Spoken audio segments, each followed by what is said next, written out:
नमस्कार, लोकमत भारत के खास बुलेटिन में आप सभी का बहुत बहुत स्वागत है। मैं आपके साथ मोनिका राठौड़। ये रुक करते हैं खबरों की ओर। प्रधानमंत्री नरेंद्र मोदी, राहुल गांधी और उपराष्ट्रपति सीपी राधाकृष्णन ने 2019 के पुलवामा हमले में शहीद हुए सीआरपीएफ जवानों को श्रद्धांजलि दी। उन्होंने बलिदानी वीर जवानों के अदम्य साहस को याद किया। नरेंद्र मोदी ने कहा कि उनके अदम्य साहस और बलिदान से हर भारतीय को ताकत मिलती है। लोकसभा में विपक्ष के नेता राहुल गांधी ने 2019 में पुलवामा आतंकवादी हमले में शहीद हुए जवानों को श्रद्धांजलि अर्पित करते हुए उनके साहस और वीरता को याद किया। उन्होंने कहा कि भारत माता की रक्षा में उनके सर्वोच्च बलिदान के लिए देश सदैव उनका ऋणी रहेगा। उपराष्ट्रपति सीपी राधाकृष्णन ने भी शहीद जवानों को श्रद्धांजलि दी। उन्होंने कहा कि पुलवामा हमले में बलिदान हुए जवानों का सर्वोच्च बलिदान हमेशा राष्ट्र की स्मृति में अंकित रहेगा और हमें एक मजबूत और सुरक्षित भारत बनाने के लिए प्रेरित करता रहेगा। 14 जनवरी 2019 को जम्मू और कश्मीर के पुलवामा जिले में एक आत्मघाती हमला हुआ था, जिसमें 78 बसों में यात्रा कर रहे 2500 सीआरपीएफ जवानों में से 40 शहीद हो गए थे। हमले की जिम्मेदारी पाकिस्तान स्थित आतंकी संगठन जैश-ए-मोहम्मद ने ली थी। इसके जवाब में भारत ने पाकिस्तान में आतंकवादी शिविरों पर हवाई हमले किए। इसी दिन को ब्लैक डे के रूप में याद किया जाता है, जब 40 बहादुर सीआरपीएफ जवानों ने अपने प्राणों की आहुति दी। ग्वालियर पुलिस ने ट्रैवल्स के नाम पर धोखाधड़ी कर गायब गाड़ियों को जब्त कर उनके मालिकों को गाड़ियां सौंपी। पुलिस की तुरंत और प्रभावी कार्रवाई से वाहन पीड़ितों को न्याय मिला और अपराधियों को भी सख्त संदेश दिया गया। ग्वालियर के भास्कर शर्मा ने क्राइम ब्रांच में एक शिकायत दर्ज कराई, जिसमें कहा गया कि अभय भदौरिया ट्रेवल एजेंसी के माध्यम से लोगों को गाड़ियों की सर्विस प्रोवाइड करवाता है। उसने करीब 19 गाड़ियां कंपनी में किराए पर लगाने के लिए ली थी और गाड़ियों को गिरवी रखकर रुपए ले लिए थे। पुलिस ने मामले में कार्रवाई कर पीड़ित लोगों को वाहन सुपुर्द किए हैं। क्राइम ब्रांच की पुलिस ने एडिशनल एसपी सुमन गुर्जर, सीएसपी नागेश सिकरवा और पूरी क्राइम ब्रांच की टीम ने मिलकर काफी प्रभावी कार्रवाई इसमें की है। गाड़ियों को किराए से प्राप्त करके इस गाड़ियों के साथ धोखाधड़ी करने वाले गैंग में 2 एफआईआर दर्ज हुई थी। इस गैंग के द्वारा टोटल जो एफआईआर में दर्ज हुई थी 49 4 पहिया वाहनों की धोखाधड़ी करके उनकी खोज करने की एफआईआर थी। इन गाड़ियों को खोज करने के लिए फर्जी दस्तावेज बनाए गए थे, तो काफी इसमें धोखाधड़ी और अन्य धाराओं में एफआईआर दर्ज हुई थी। टीम ने जो लगातार काम करते हुए अभी कुल 28 गाड़ियों को जब्त किया है। एक सभी 4 पहिया गाड़ियां हैं।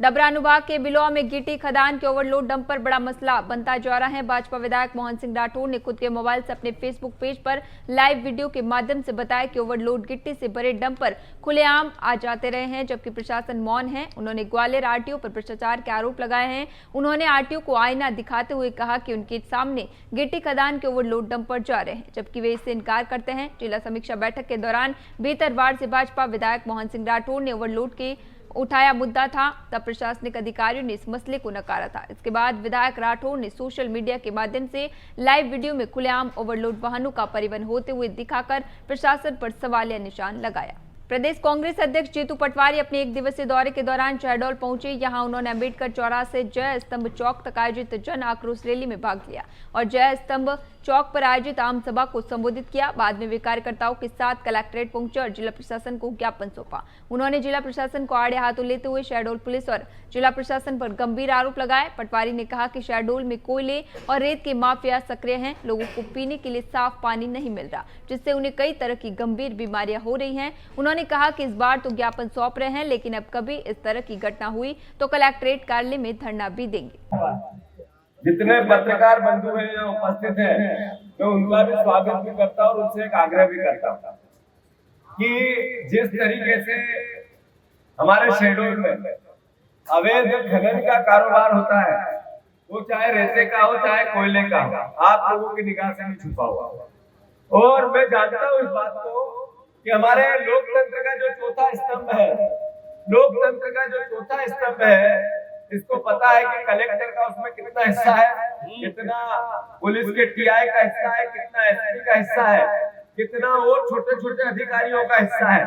मैं जानता हूँ पत्रकार बंधु, आप चाहो तो ईमानदारी से इन सब के काले चिट्टे रोड पे ला सकते हो। जानता हूँ मैं इस बात को, सही है कि गलत? प्रशासन और भाजपा कार्यकर्ता बुरहानपुर जिले में मुख्यमंत्री मोहन यादव के दौरे की तैयारियों में जुटे हुए हैं। वे यहां 700 करोड़ की योजनाओं का भूमि पूजन करने के साथ कई योजनाओं का लोकार्पण करेंगे। कांग्रेस ने उनकी यात्रा पर सवाल उठाते हुए कहा कि हमारी ताली बजाओ वाले मुख्यमंत्री को काले झंडे दिखाना काले कपड़े का अपमान है। दूसरी ओर विधायक अर्चना चिटनीस ने उनकी यात्रा को गौरव का विषय बताते हुए कहा कि इससे जिले के विकास को नई गति मिलेगी। ये शहर की हालत, सड़कें बद से बदतर बुरहानपुर शहर की, रोड शो करने का शौक बहुत है मुख्यमंत्री को, बहुत अच्छी बात है। एक बार वो निकल जाए बुधवारा मंडी चौराहे से लेकर तो सिद्दीपुरा गेट तक चले। बुधवारा चौराहे की हालत, शहर की हालत क्या है ये आप सब भली भांति जानते हैं। आए दिन Lalbagh road, Burhanpur station road की हालत इतनी खराब है कि आए दिन लगातार उस रोड पर एक्सीडेंट हो रहे हैं, लोग बीमार पड़ रहे हैं, दुर्घटनाएं हो रही है। बाकी इसको लेकर बढ़ चढ़कर हमारे यहाँ पर ये बताने का प्रयास किया जा रहा है कि ये मुख्यमंत्री सौगात देने आ रहा है। किस बात की सौगात देने आ रहा है? सौगात किसको बोलते हैं? मुझे अफसोस है कि हमारे यहाँ के विधायक और सांसद को या भाजपा को ये पता नहीं कि सौगात किसको बोलते हैं।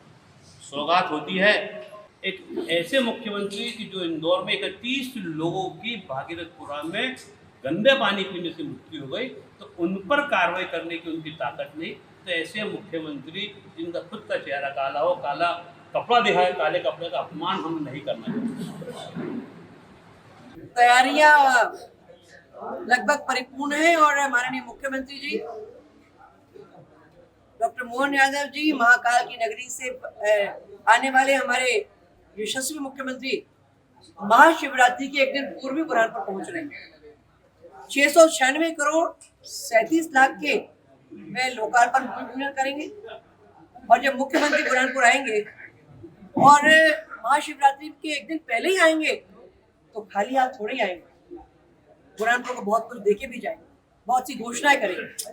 उनके स्वागत सत्कार के लिए, रोड शो के लिए लोगों में उत्साह है, उमंग है।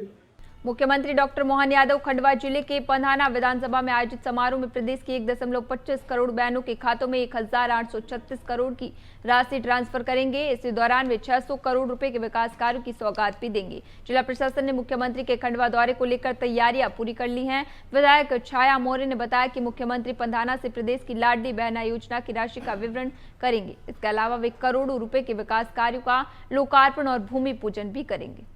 14 फरवरी शनिवार के दिन ये हमारे माननीय मुख्यमंत्री डॉक्टर मोहन यादव जी पंधाना विधानसभा के पंधाना नगर में उनका आगमन हो रहा है।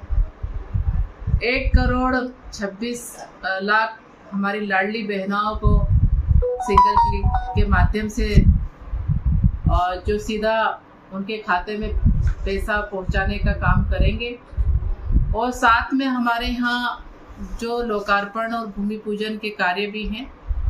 इसके साथ साथ में हमारी जो नई क्षेत्र के लिए जो सौगातें हैं वो भी दे के जाएंगे। ग्वालियर में शिवरात्रि धूमधाम से मनाई जाती है, जिसको लेकर अचलेश्वर मंदिर में तैयारियां की जा रही हैं। इस मंदिर का इतिहास पौराणिक है। बताया जा रहा है कि अचल शिवलिंग की कथा लगभग 750 साल पुरानी है। तत्कालीन राजा को ग्वालियर में एक पीपल के पेड़ के नीचे शिव की अद्भुत शक्ति का पता चला। जब उन्होंने मंदिर हटाने का आदेश दिया तो शिवलिंग का कोई छोड़ नहीं मिला। हाथियों से शिवलिंग को हटाने का प्रयास किया गया तो लोहे की बूटी जंजीरें टूट गई। बताया जाता है कि भगवान शिव ने राजा को स्वप्न में आकर दर्शन दिए और अपनी अचल प्रकृति के कारण स्थापित रहने का आदेश दिया। इसी कारण इसे अचलेश्वर कहा जाता है। आज भी शिवलिंग पर जंजीरों के निशान देखे जा सकते हैं। ये मंदिर न केवल एक धार्मिक स्थल है बल्कि अद्भुत शक्ति और अटूट आस्था का प्रतीक भी है, जिस पर ग्वालियर और ग्वालियर अंचल के लाखों शिवरात्रि के दिन पूजा करने भगवान भोलेनाथ से मन्नत मांगते आते हैं। नगर के प्रमुख शिवालय और शिव मंदिरों अंचलेश्वर, कोटेश्वर, गुप्तेश्वर, मार्केंडेश्वर मंदिर सहित अन्य शहरों में महाशिवरात्रि की तैयारियां चल रही हैं। खासकर अंचलेश्वर मंदिर रंग बिरंगी रोशनी से जगमगाने लगा है। महाशिवरात्रि की पूर्व संध्या पर भजन संध्या, सांस्कृतिक कार्यक्रम होंगे। अचलेश्वर महादेव न्यास के द्वारा जो स्टॉल लगाए जाते हैं, हमारा उद्देश्य है कि उनकी वैकल्पिक व्यवस्था की जाए और भक्तों को प्रसादी वितरण हो और आम भक्तों को सुरक्षा की दृष्टि से सबको बढ़िया दर्शन हो। उस कारण हम बात करने आए थे कि आपकी क्या तैयारी है और हम लोग किस तरह से तैयारियां कर रहे हैं। क्या चाहते हैं आप? हम ये चाहते हैं सब भक्तों को दर्शन हो और प्रसाद का स्टॉल वितरण शांतिपूर्वक चले। व्यवस्था बदली सुरक्षा की दृष्टि से इनका कहना है कि आप शाम को अभी 4 बजे बैठ के बात करेंगे, तो हमारा कहना का मतलब है कि भक्तों की भावनाओं के साथ खिलवाड़ ना हो। देखिए, महाशिवरात्रि का बड़ा पर्व है और अचलेश्वर मंदिर जो है ग्वालियर में काफ़ी लोगों की आस्था का केंद्र है, तो उसको देखकर एक बैठक भी हमने मंदिर समिति के सदस्यों के साथ, अध्यक्ष और उनके सभी सदस्यों के साथ की है, पुलिस प्रशासन, जिला प्रशासन, और आज भी एक बैठक है। तो हम लोगों का यह है कि सुचारू रूप से सुरक्षा की दृष्टि को देखते हुए कोई भीड़ भाड़ को सही से पुलिस नियंत्रण कर सके, हर जगह हम लोग बंद लगाएंगे। ग्वालियर के डबरा शहर में कानून व्यवस्था को लेकर प्रशासन के दाव की पोल उस समय खुल गई जब डबरा रेलवे स्टेशन के बाहर दिन दहाड़ी आधा दर्जन हमलावरों ने 2 युवकों पर लाठी डंडों से जानलेवा हमला कर दिया। इस हमले में विष्णु परिहार और आशु श्रीवास्तव गंभीर रूप से घायल हो गए, जिन्हें तत्काल सिविल अस्पताल डबरा में भर्ती कराया गया। हमलावर खुलेआम युवकों को पीटते रहे और आसपास मौजूद लोग दहशत में आ गए। ये मामला सिटी थाना डबरा क्षेत्र का है। मारपीट की वारदात रेलवे स्टेशन के ठीक मुख्य द्वार के बाहर की बताई जा रही है। अभी के लिए खबरों में इतना ही। तब तक के लिए देखते रहिए लोकमत भारत।